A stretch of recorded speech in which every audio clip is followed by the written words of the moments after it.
I always struggle to write a Mother's Day sermon. Because again, I don't want to beat mothers up on Mother's Day, right? I don't want to like, you've been a bad mother, you need to be better. You don't want to honor mothers. And then when you go over to that side of it and you want to honor mothers, then you're thinking of, what can I say in, 35, 40 minutes that can be expressive enough or eloquent enough to capture the true value of a mother. I think about what my own mom meant to me, and, to frankly speak, I didn't really appreciate her all that much until she got really sick.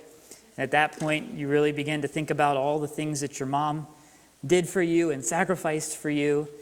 And now that she is gone and been gone for a decade, I just can't help but take a day like today and just remember all the great things that she meant to me.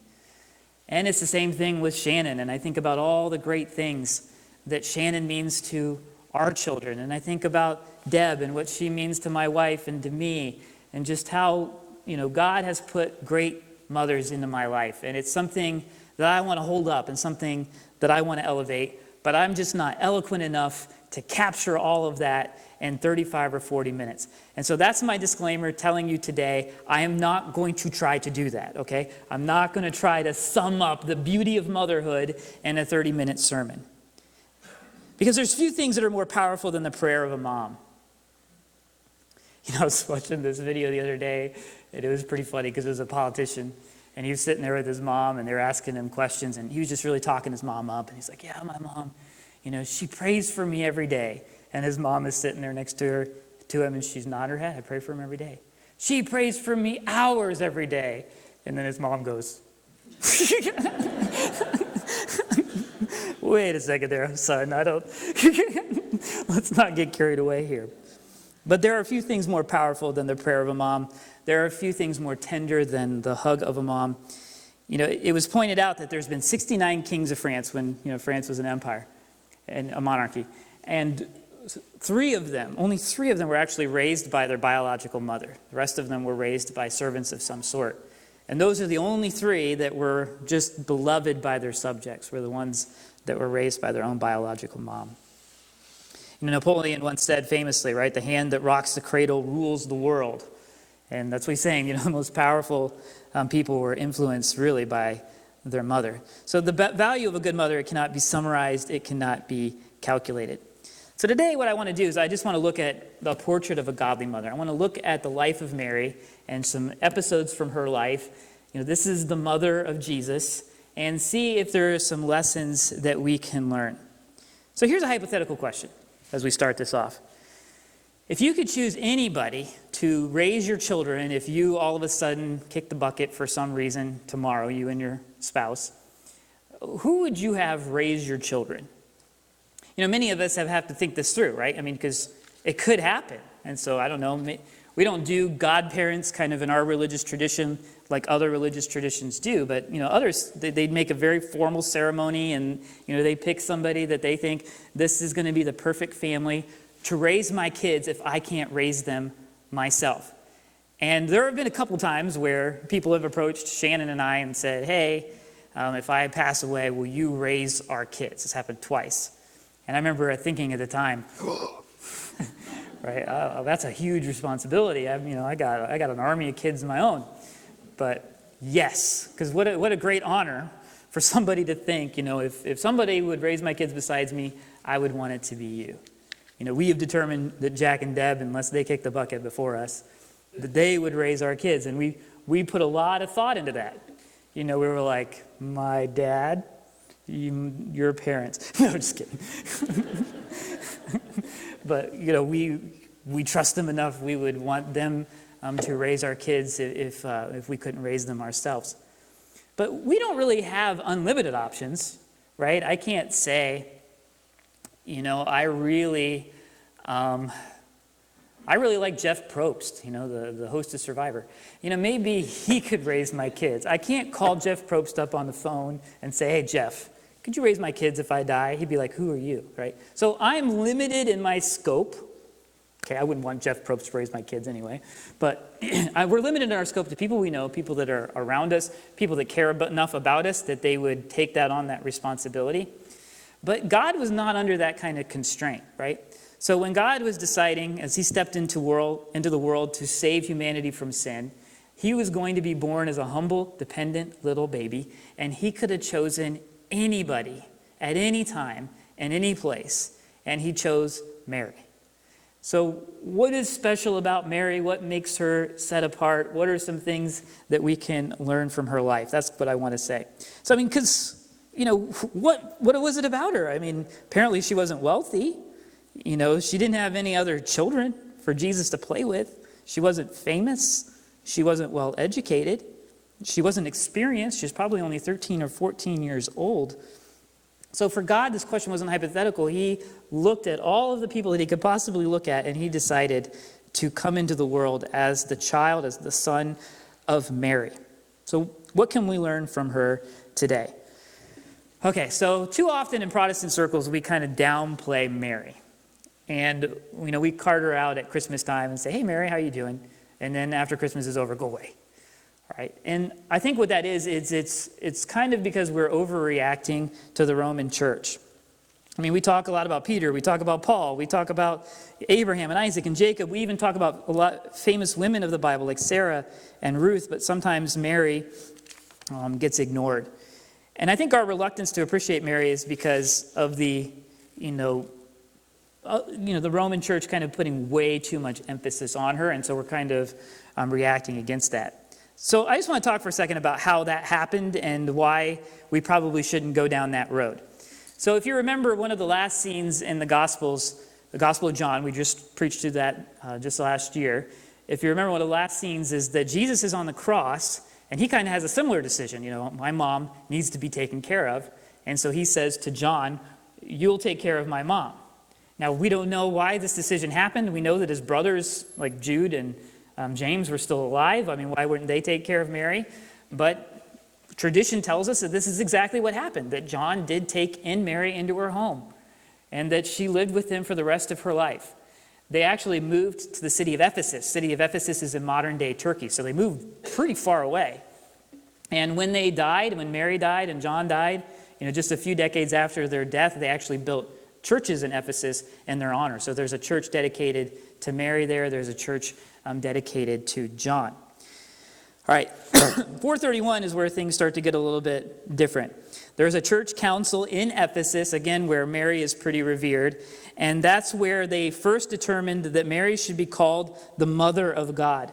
And so I think that's what I titled the sermon there, right? Learning from the Mother of God. Now, is that an appropriate title for Mary? Okay, let's think about this very carefully.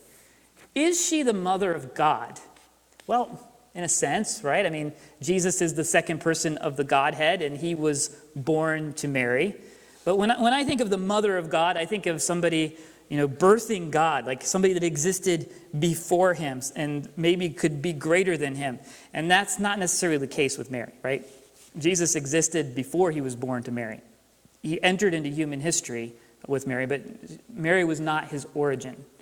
And so I think Mother of God, it might be accurate if you just look at it on the surface, but if you kind of dig a little deeper down there, wait a second, Mary really isn't the Mother of God. A few centuries later, there was a church council that decided that Mary was not only the Mother of God, but that she was a perpetual virgin. Okay, so what does that mean? Well, that means that Mary never had sex with a man in her entire life. Okay, so, James and Jude and these other brothers of Jesus, well, we have to deal with that then, right? I mean, if Mary never had any other children, never had sex with a man, then who are these people? And so they would say, well, they're children of Joseph by another woman, like he had a previous marriage. The word Delphos there with the brother could mean cousin, and so they're cousins, but that's a very rare meaning of the word. But there's this idea that she was a perpetual virgin. Another few centuries roll by, and then a church council claims that Mary was without sin. So now we're getting 800-900 years after the time of Christ, and now Mary is without sin. And the argument went like this. It was kind of a philosophical argument rather than a biblical one. If there is a sinless person born into the world, which is Jesus, How can he be born to a sinner without somehow inheriting her sin nature? So Mary must have been sinless as well, which doesn't really make sense to me, because then if Mary was sinless, then her parents have to be sinless too, and then so on and so forth. So the philosophy I just don't kind of click with it very well. But the idea is that there's not just one sinless person that has entered into humankind, Jesus. Now there's two. There's also Mary. Another few centuries roll by, and then they decided that Mary never died. She didn't really die. She was bodily assumed into heaven. So I have a picture of that. This is what's called the Assumption of Mary. There's even an extra biblical work called the Assumption of Mary. A little over a few decades later, Mary became the greatest of all saints, and she was able to intercede for believers. And so you could start to pray to her, and you could start to ask her to give you some of her grace, that she earned by being sinless. And you can borrow that to kind of get yourself a leg up. And so we've all heard the prayer, Hail Mary, full of grace. I mean, that's a prayer to Mary to intercede on your behalf for your sins. And she's able to do that because she had less sins than everybody else, because they believed that she was sinless. Then just a couple hundred years ago, not in the entire Roman Church, but in the South American version of it, they decided that Mary was actually a member of the Trinity. So there's 4 people in the Trinity, and Mary was included in one of those. So you just see this kind of gradual elevation of Mary. And so I think sometimes in reaction to that, we say, well, that's not really what the Bible says about Mary, is it? And so sometimes we just kind of downplay her, and we don't pay much attention to her. But she is a really godly character in the Bible, and I think that we can learn a lot from her. If we can just kind of separate, what tradition has said about her from who she actually was and how the Bible actually portrays her. And she's just like you and I. I mean, she was just a human being with flaws. We're going to see one of those flaws here as we look at these scriptures today. But she tried her best. She was willing to take on a responsibility that was huge, and she becomes an example for us about how to be godly parents. So I'm going to look at 4 kind of events from her life today and kind of explore them and see what we can learn from her. All right, so the first one is Luke chapter 1, and since I just read it, I'm not going to read it again, but you have the angel Gabriel come to her and say, hey, Mary, you are going to have a kid, and it's going to be the Messiah, the Son of God. So how would you respond to that? You're 14 years old, maybe 15 years old. You're engaged to be married, but you're not married yet. And then an angel of the Lord comes to you and says that you are going to be pregnant here pretty soon, and you're going to give birth to a child. And it's going to be the Son of God. All right, I don't want to speak for Mary, but I would think I'd be a little bit afraid. And I think we know that she was afraid, because what does the angel say to her? Don't be afraid, right? Why would you tell somebody don't be afraid unless you could tell by their eyes that they're afraid? And so Mary is probably thinking about all the implications of this. Am I responsible enough for this? She tells the angel, how can this possibly be biologically true? I haven't had sexual relationships I'm not even married yet. How can I get pregnant? This doesn't even make sense. She's probably thinking about how people are going to react. How's Joseph going to react when he finds out that I'm pregnant? How's the community going to react? It was one possible remedy is that, a woman could be stoned, for that. And so am I going to get in trouble? What are my parents going to think? Is my marriage going to be over? I'm never going to get married. And so there had to be all sorts of things that were running through her mind, like, I don't know if this is the best thing for me. Why would this possibly be happening for me? And this engagement period is not like our engagement periods. Like when we get engaged, it's not really that formal of a thing. I mean, it is, but not necessarily like it was in the ancient world. An engagement lasted exactly a year. And during that engagement period, you weren't married, you didn't live together. But if you separated, it was considered a divorce. If one spouse died, the other one was considered a widow or a widower. And so it was a very serious covenant that people made when they were arranged to be married together. So that's why we get this betrothed to be married. She's not married yet. Their lives are linked a lot stronger than maybe we would consider a couple that is engaged today. And so she's worried all this is going to go away, right? I mean, when they find out, are they going to believe a story about angels speaking to me and virgin births? Is that really how people are going to understand this? And there's some interesting, like, extra biblical records of Mary interacting with her parents. That's kind of very interesting. I don't think that they're biblical in any sense whatsoever. But they're interesting to see how somebody might have imagined this situation to go. And you can see that Mary's parents are not very happy with the situation at all. And when she tells them this, and they don't believe this, this idea of a virgin birth right away, it takes them a long time to kind of come on board. So how does Mary respond to this fear? Okay, so if you're in a situation and you're like, I'm not comfortable with this, I don't really want to do this, I think that it's a very natural reaction to just say, why don't you have somebody else do it? Okay, can you think of any biblical character that did that? I could think of a couple.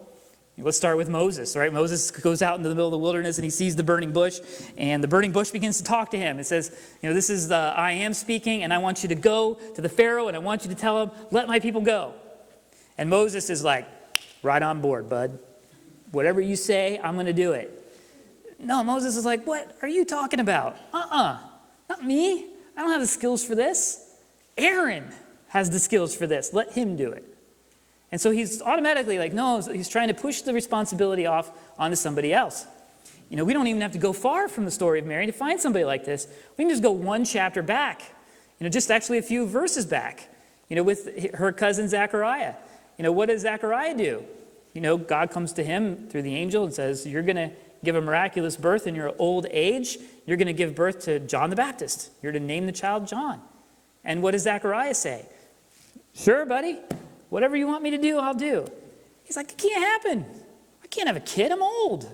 There's no way that this is even possible. If this were possible, give me a sign.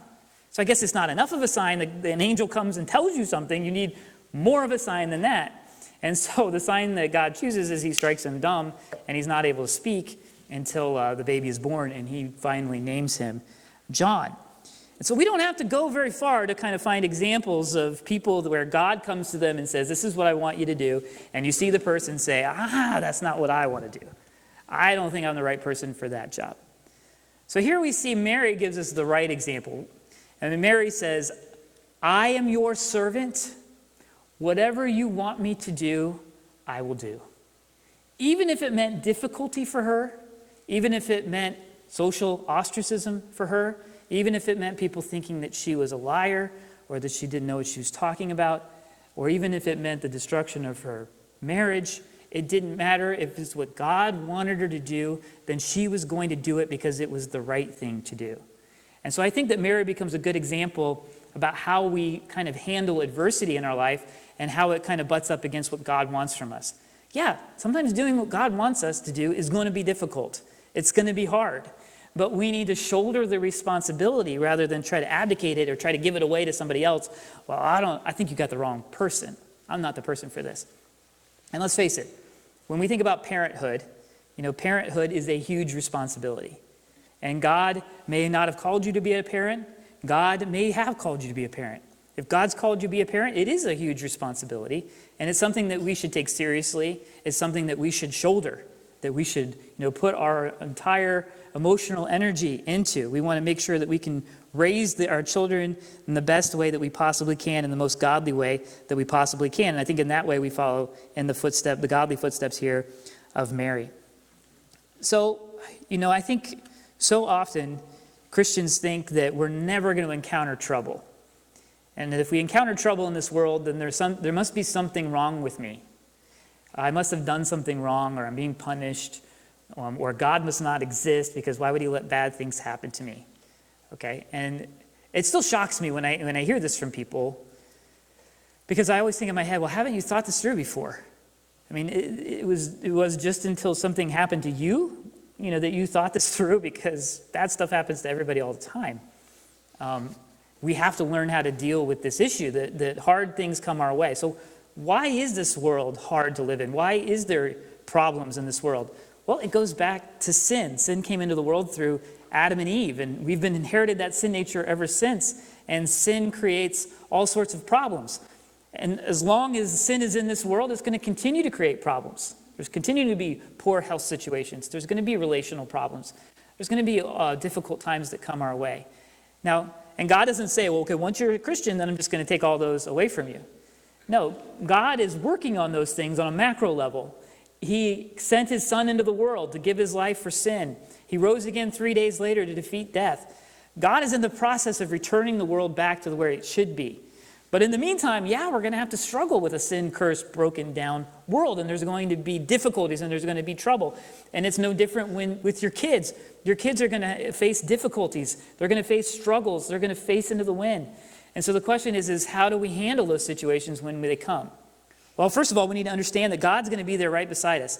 Mary knew that. Mary knew she wasn't going to have to face this difficulty alone. She knew that she wasn't going to have to shoulder this responsibility alone. She knew that the Lord would be there right by her side. He promised he would be, and he was, even though sometimes it was very difficult. And so it's going to be the same thing with us, especially as we raise children, because, it used to be, I would go, I'm not scared of heights one bit. I can stand on a 1,500-foot cliff and just stare down it and be like this, and I'm fine, okay? But I remember when Caleb was like 3 years old, and we were standing on a cliff, and Caleb's running over to the side, and I'm like, oh! All of a sudden, something that's not a problem for me now is a problem for me because, I care so much about another human being. And that's what bringing children into our lives does. I mean, it multiplies things that, problems and situations that could go wrong. And so it's a huge responsibility to raise children. It's a daunting task that God has given to us. And there's going to be difficulties that come from it. But God promises to give us the strength to get through those. He doesn't promise that he's just going to take all the difficulties away. He promises that he's going to give us the strength to endure them. And so we are able to find peace even in the midst of difficulty like Mary did because we trust God. All right, so here's a picture. So there was a commission, and they said, okay, we want to have a picture that celebrates peace, that perfectly embodies peace. And so they commissioned 2 artists to kind of compete over which one could draw peace better, and then they were going to put this painting up in a pretty prominent building. Okay, so they came to these judges, and the first artist came and revealed, his scene, and it was a pastoral scene. So it was like a farmer, and, he'd just been out in the fields all day working, and he's coming in for supper at night, and so you see him walking back to his house, and there's this gentle rolling hills, and, you've got the wheat in the background, and then you've got the family. The kids are running around the fireplace, and you've got the wife, and she's cooking supper for him, and it's just a really serene scene, just beautiful clouds and blue sky. And the judges said, oh, this is peace. This is what peace is like. And then they unveiled the picture from the other artist. And it was this raging waterfall. And you could just feel the movement coming out of the painting, and you could almost feel the mist coming off of it, just all this energy. And then right in the middle of the waterfall was just this little rock that stood out, and on the rock was a tree, like a tiny little tree that was kind of growing out of the rock, and on the end of one of the branches of the tree was a bird's nest, and on the edge of the bird's nest was a mama bird, and there were little chicks in the nest, and she was feeding them a worm. And he says, this is what I think of when I think of peace. Anybody can be peaceful in a peaceful situation. But when there is everything raging around you and you can somehow find some measure of peace, that's what it's all about. This mother bird who, despite this raging waterfall, was still able to spend time and take care of her chicks in a calm way. And so that's the painting that they actually chose to put up. They thought that actually represents peace. Even better than just the pastoral scene, somebody that was able to find peace even in the midst of difficulty. And I think that's the example of Mary. I mean, Mary was going to have a tough time. This was not going to be something that was easy for her. This wasn't just like an easy task. This was something that was difficult. And she says, I am your servant. May it be to me as you have said. In other words, whatever you want me to do, God, I'll do. Even if it's difficult, I know that you'll be there with me. And it's the same thing for us as godly parents. Yeah, it's going to be hard to try to raise godly parents. And sometimes things are going to go wrong. And sometimes things aren't going to be the way that they should be. But we can trust God in every part of it. Don't give up. We shoulder the responsibility and we do our best to try to raise our kids in a godly way. All right, the second thing we can learn from Mary, let's look at Luke chapter 2. So we were in Luke 1, now let's go to Luke 2. And we're going to start in verse 21.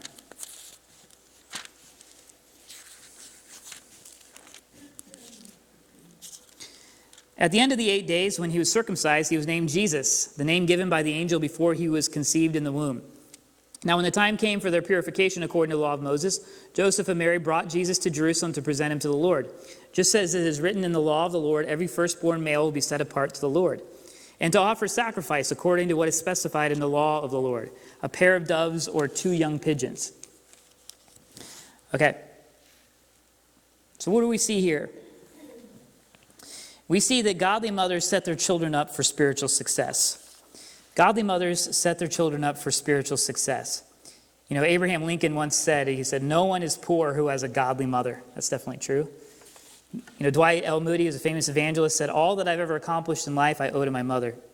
So a godly mother can never guarantee spiritual success, but they can push the odds in the favor of it.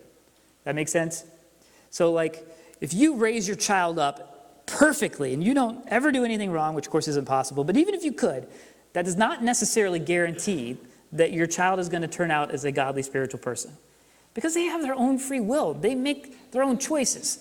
You can do what you can, but at the end of the day, they're going to have to make the choice for themselves. You can't choose for them. Okay? But we can create an environment. It's kind of like, you know, growing something in your backyard. I can create an environment that's hospitable to growth. I cannot make the plant grow. I was just out there yesterday. You know, Josh gave me some grass seed, and I was out putting it in the backyard. And then like 4 days later, I went back out and I had my eyes staring down at it like, is there any grass? Okay? I can't make the grass grow. I can't just yell at it, grow, grow. You know, it's going to choose to grow when it wants to grow. Now, if I just threw it onto the concrete in the middle of the summer when it's 90 degrees out, is the grass going to grow? Probably not. It might be able to slip into some crack somewhere and come up, but most likely not. I can create a very inhospitable place for that growth. Or I can try to create the most hospitable place possible.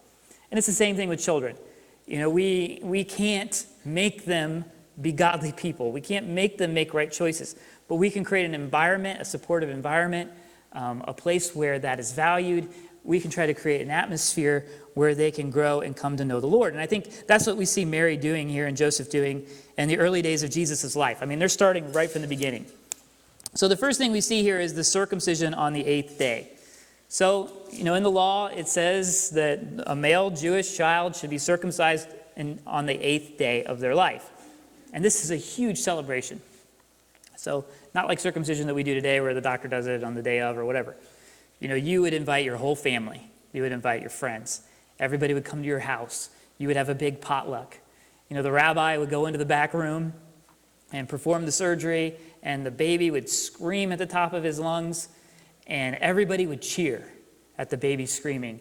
And one of the biggest compliments you could get is if people started coming up to you and say, "Oh, your son's got big lungs. You know, he's loud with his cry." And so kind of a world that we don't necessarily think about, but this was a big deal, and it was a spiritual thing. It's a thing for a community of faith to gather around. You know, your child is becoming the son of the covenant, and this is going to be something that he can look back on for his whole life and remember that he is a son of the covenant and that he is part of this Jewish religion, and he wants to follow after Yahweh. And so right from the very beginning, you know, Mary and Joseph are doing the things that you're supposed to do to create this good, godly environment for spiritual growth to happen. Also on that day, you would name the child, which is kind of strange, right? You don't name him until the 8th day. I don't know what you call him for the 8 days in between. Hey, you know, I'm sure they had a name, but they would reveal the name at this party. The name of the baby is going to be, and in this case, it was Joshua. This baby's name is going to be Joshua. That's what Gabriel told Mary to name him, which means God saves. Because it's exactly why Jesus came into the world, is to save the world from sin. And so they named him Joshua. So again, we begin to see obedience here, right? You know, they're following the law. They're naming the baby what the angel told them to name him. You know, they're trying to set things up for spiritual success. The next thing we see them do is go to Jerusalem, to the temple. And this is another thing that would happen when on the 31st day of the child's life, it's the oldest male child. You would take them to the temple. You would sacrifice either a lamb or a calf, and you would name this child to be the heir. Okay, this is going to be the one who inherits my estate. when I pass away. They are going to be the ones that if I have other children, they're going to be the one that moderates any of the disputes. And so it was another very spiritual exercise, very symbolic way of dealing with the primary heir. They would stay there for 9 days, and there would be a third ritual, which happened on the 40th day of the baby's life. And this one was actually for the mother. There was a purification ritual, after childbirth, to kind of put the white woman back into standing with God as pure. And so they would offer a lamb. It was what you're supposed to offer, but if you were too poor, you could offer a pair of pigeons. And so we see that's what Mary does, is she offers pigeons. And so we all already know that Mary and Joseph are not an overly rich couple, just an average, ordinary Galilean couple that God had chosen to do a very extraordinary task. And they were doing it as best they could. They were trying to create this environment for spiritual growth. And it kind of reminds me of what Paul says about Timothy.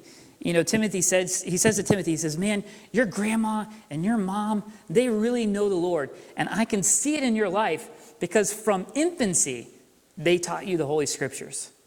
And so Paul's saying that, he might have had an unbelieving father, but he still had a believing mother and a believing grandmother, and they did everything that they could to create an environment where Timothy's faith could grow. And that's exactly what he does. He has their faith grow. So this kind of reminds me of, a lot of times you'll see people say, well, if my child listens to classical music, they're going to be really smart.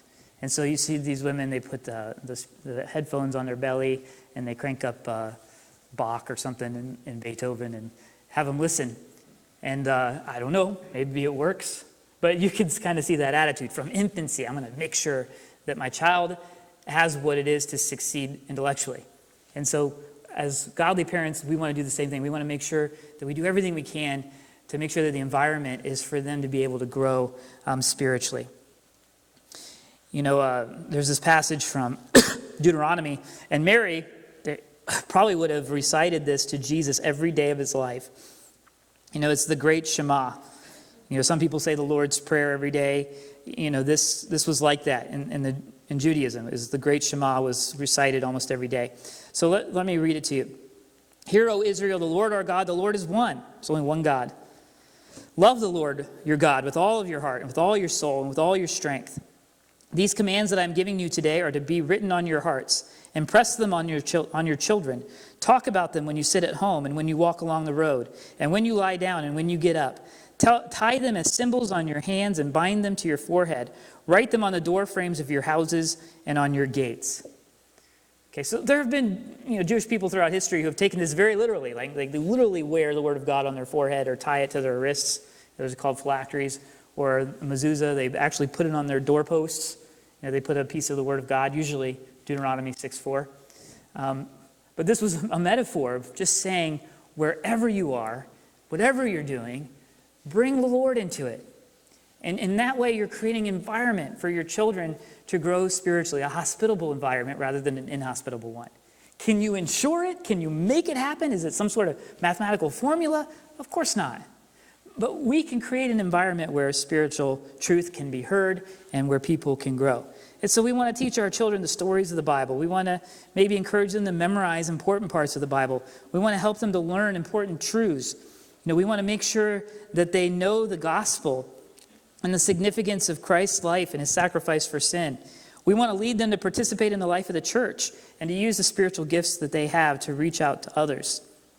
Just like Mary led Jesus to be participating in the rituals of the faith, we should do the same thing. Just like Lois and Eunice with Timothy, that from infancy they tried to teach him from the Holy Scriptures, we can do the same thing.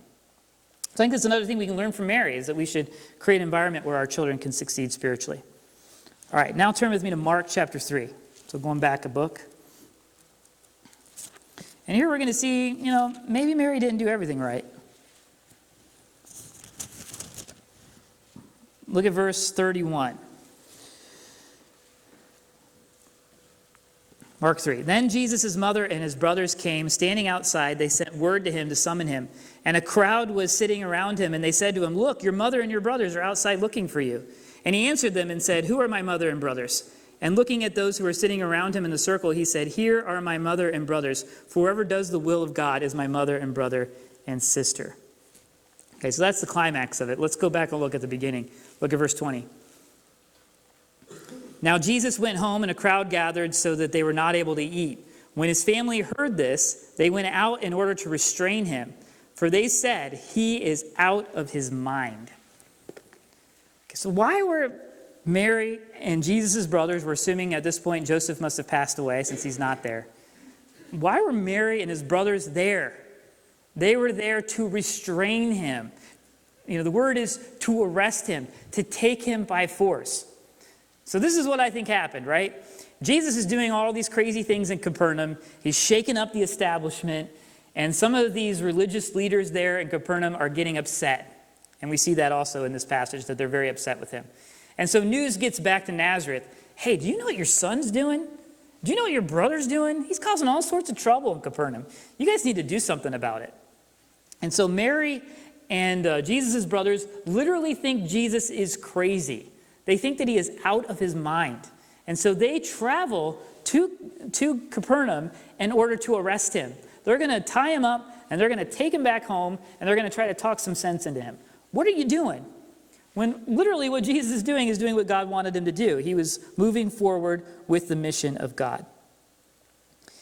Nobody sweats in Christmas cards, right? So just think about any Christmas card with a nativity scene that you have ever received. In the Christmas card, everybody looks clean, right? Everybody looks clean. The stable glows. In a Christmas card, all the animals stand still at attention as they're contemplating the birth of the Messiah. In Christmas cards, the hay looks so comfortable. I wish I could lay on that straw all day. We all know that straw is not comfortable to lay on.